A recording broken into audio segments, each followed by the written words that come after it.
Ric Bucher, Fox Sports NBA analyst. So I got to start. I always start with you. I like to start with the Warriors because you know them. They are the reigning dynasty. That Celtic championship, that may have been the end of it. They look very Steph-reliant. They've got depth. Saric gives them size. Draymond's coming back. To me, it looks very Steph-dependent. Wiggins looks like he's done. Your take, are they a viable, even Western Conference Finals team? Because they don't look like it right now.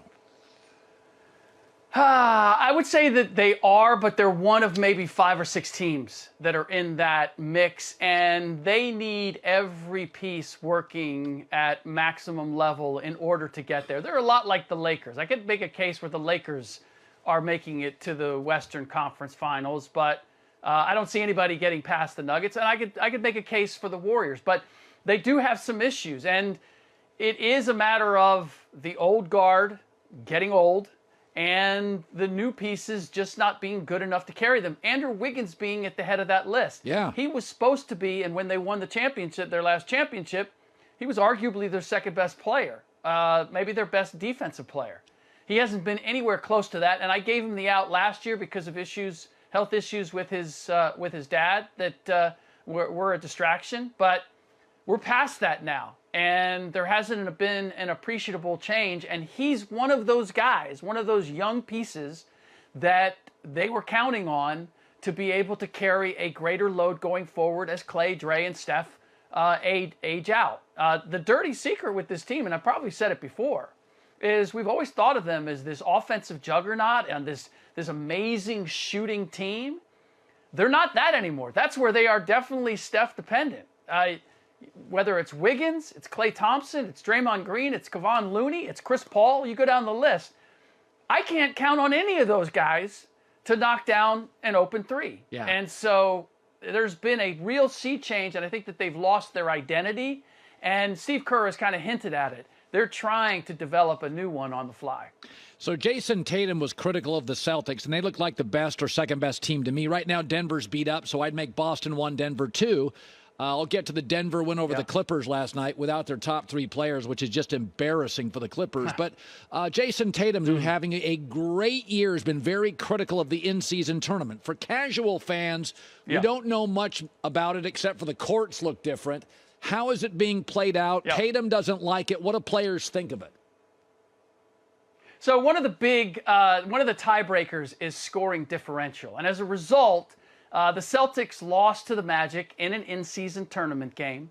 And the Magic, I think it was Franz Wagner at the end of the game with about 9 seconds left, scored on a layup. Now, I was really curious about why Jason was so worked up about this. Because one, yes, the Celtics subbed out all of their starters like a couple seconds before that. But Tatum played 11 and a half minutes of that fourth quarter. And the subs came in and were playing the same way. It wasn't like they olayed Franz Wagner and he went and scored a layup. The other part of it is that the Boston Celtics came into this game with a sizable scoring differential advantage. And where the Magic are right now, they needed to flip that.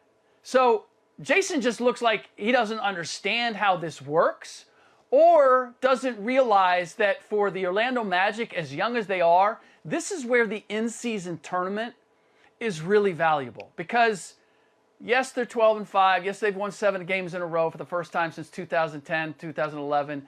I'm still not 100% sure the Orlando Magic are going to be in the playoffs this year. But they get the opportunity to see all of these young players in a one-and-done type situation in the in-season tournament. So it's really important to them that they advance. If the Magic lose to they've lost to the Brooklyn Nets. So if Brooklyn beats Toronto tonight, then they win their pool.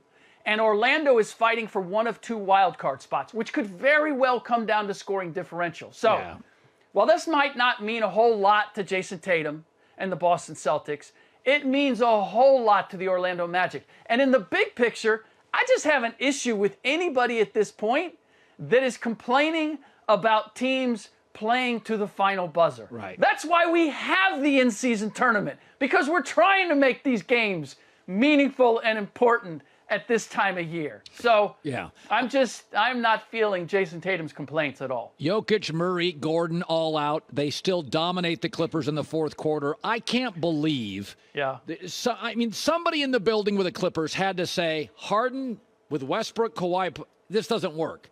I don't believe it was a universal belief that this thing was going to work. It hasn't. Was there any pushback in the Clippers executive space on the Harden move? Because it doesn't look like it works.